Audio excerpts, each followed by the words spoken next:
Welcome back to Continental Club Extra World Cup edition. Wales have just lost 2-0 to Iran. Doogie and Belinda join me on the show. Belinda, what did you make of the game?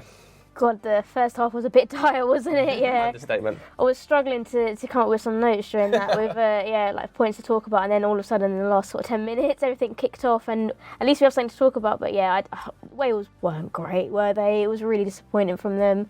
Iran actually tried to play football, so fair play to them. I know they got a lot of criticism after the England game. They did sit really deep in that game, but today they came out, they played good football. There was a nice few flicks and tricks in there as well, so fair play to them. Yeah, before we get on to berating Wales and some of the Welsh stars that we're going to talk about, Dukes, we should touch on Iran because they were definitely the better side, and I've seen some criticism online already about their style of play being very combative, but I thought they were much better than Wales in this game. Yeah, I thought it was completely deserved, to be totally honest. I think Kiefer Moore had that great chance in the first half from that cross from Connor Roberts, but other than that, Wales really struggled to create much. I thought Bale and Ramsey were kept exceptionally quiet.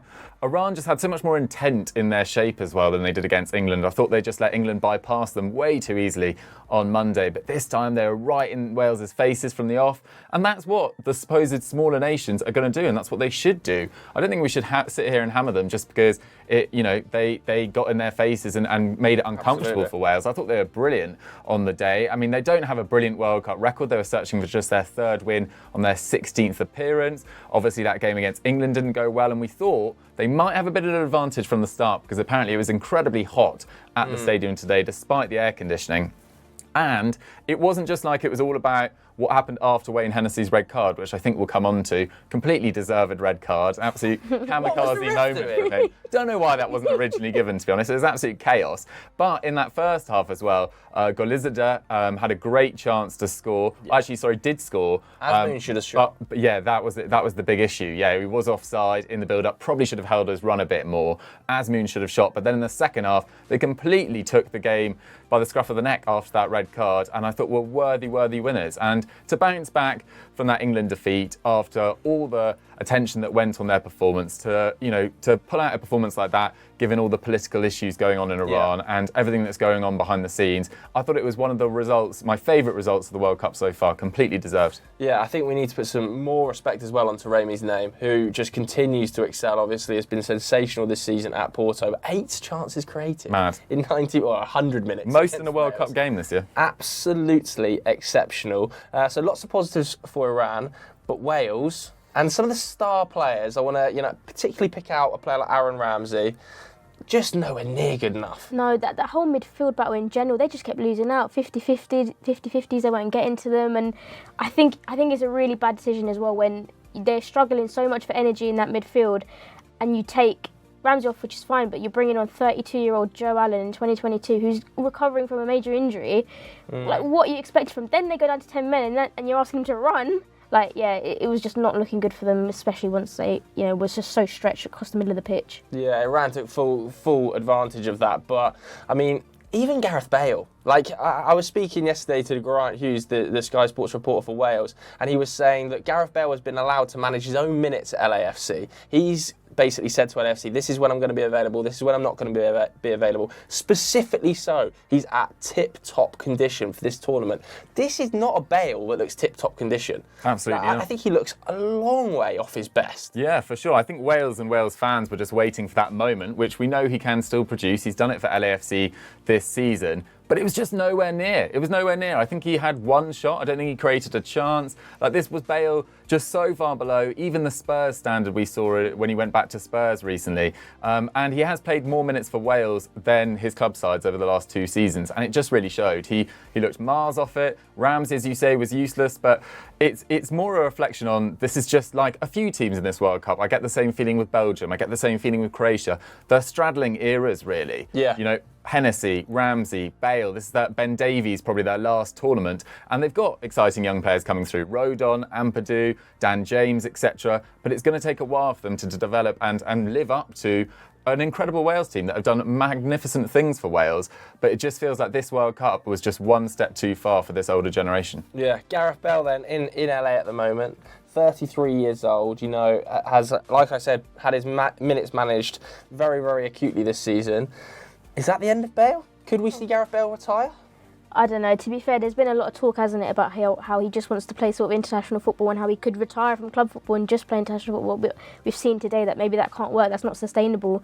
But it's so difficult because like players like him, they know what it means to be the talisman. They know what it means to have the pressure on them, on their shoulders of carrying their country. But like we saw today, it just wasn't enough. And we'll see what happens in the last game. Maybe if, results need to go Wales' way, but they're going to need a massive result against England. And if he can be the guy who does that, then fair play. We'll see what happens. Yeah, it's a very interesting one, isn't it? Because Wales aren't technically out yet. So we've seen stranger things happen than Wales going through, beating England on the final day and somehow scraping through. But from your perspective, if that doesn't happen, is this the end of Bale? Yeah, it probably is. I don't think I think he was talking pre-tournament that he might do another Euros, which is in Germany in 2 years' time.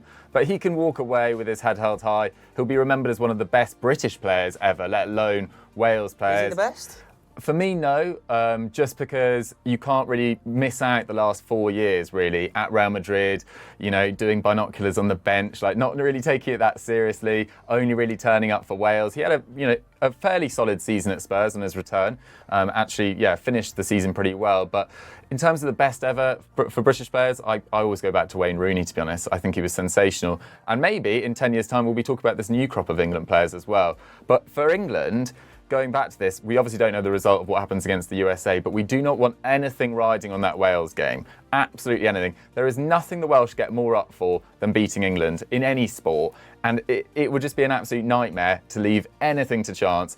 And I'd love to see England to smash the USA tonight, obviously, and then make some heavy rotations. And against this Wales defence, even if we're rotating and playing Foden, Grealish, two of Man City's Don't get excited now. players. Don't get excited. But give you the jinx back out. The idea is that you can make some heavy changes in there. Kyle Walker gets some minutes, maybe Calvin Phillips does as well.